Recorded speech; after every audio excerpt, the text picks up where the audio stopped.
India కూటమి ప్రధానమంత్రి అభ్యర్థిగా ఏఐసీసీ అధ్యక్షుడు మల్లికార్జున ఖర్గేను ప్రతిపాదించారు బెంగాల్ ముఖ్యమంత్రి మమతా బెనర్జీ. ఆమె మాటకు మద్దతు కూడా పెరిగింది.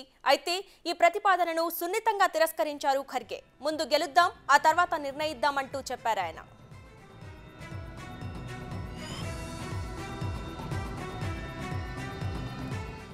ఢిల్లీలో ఇండియా కూటమి భేటీ ముగిసింది. 2.5 గంటల పాటు సమావేశం జరిగింది. ఎన్నికల ప్రచారం, సీట్ల సర్దుబాటుపై చర్చించారు.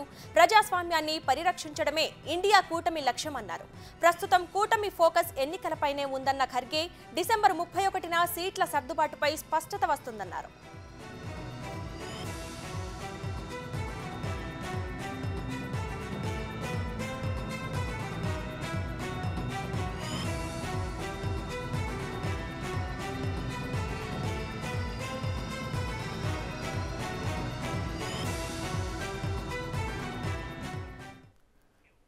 ఇక ఇదే అంశానికి సంబంధించి మరింత సమాచారం ఢిల్లీ నుంచి మా ప్రతినిధి శివ అందిస్తారు. శివ, చెప్పండి, దీనికి సంబంధించి పూర్తి డీటెయిల్స్ ఏంటి?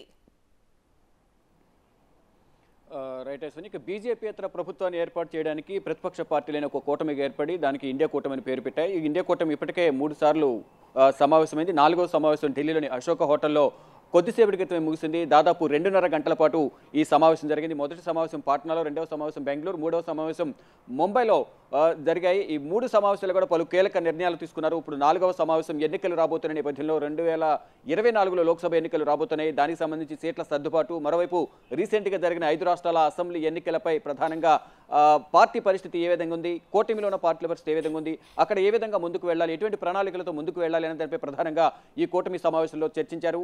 మరోవైపు ఏదైతే ఈ కూటమి సమావేశంలో కొన్ని ఆసక్తికర సంభాషణలు కూడా కొనసాగినట్లుగా తెలుస్తోంది. ఇటు మల్లికార్జున ఖర్గేను ఒక దళిత ప్రధానిని చేయాలనే యోచనలో కూడా కొంతమంది ప్రతిపాదించారు. ఇటు ముఖ్యంగా పశ్చిమ బెంగాల్ ముఖ్యమంత్రి మమతా బెనర్జీ మల్లికార్జున ఖర్గేను కూటమి ప్రధాని అభ్యర్థిగా ఉండాలంటూ కూడా తెలిపిన నేపథ్యంలో దీన్ని మల్లికార్జున ఖర్గే సున్నితంగా తిరస్కరించారు. ముందు ఎన్నికల్లో ముందు పోటీ చేయాలి, సీట్ల సర్దుబాటు జరగాలి, దాంట్లో విజయం సాధించిన తర్వాత మాత్రమే అభ్యర్థి, ప్రధానమంత్రి అభ్యర్థి ఎవరు అనేది డిసైడ్ చేద్దాం, అప్పటి వరకు ఎవరు కూడా ప్రధానమంత్రి అభ్యర్థి గురించి మాట్లాడొద్దు అంటూ కూడా మల్లికార్జున ఖర్గే మమతా బెనర్జీ ప్రతిపాదన సున్నితంగా తిరస్కరించినట్లుగా కూడా తెలుస్తోంది.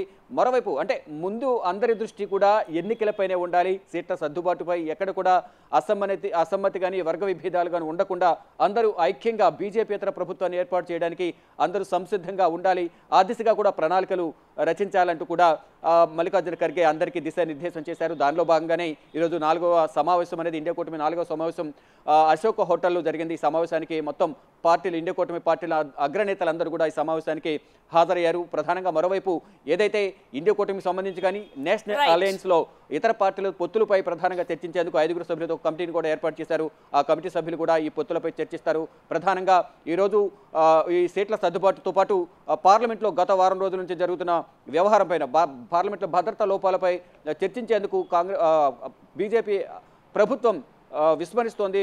ఇటు ప్రతిపక్ష పార్టీలు ఎన్ని వాయిదా తీర్మానాలు ఇచ్చినా, ఎంత పట్టుపట్టినా కూడా దీనిపై చర్చ చేపట్టడం లేదు. దీనికి పరిష్కారం చూపించాలి.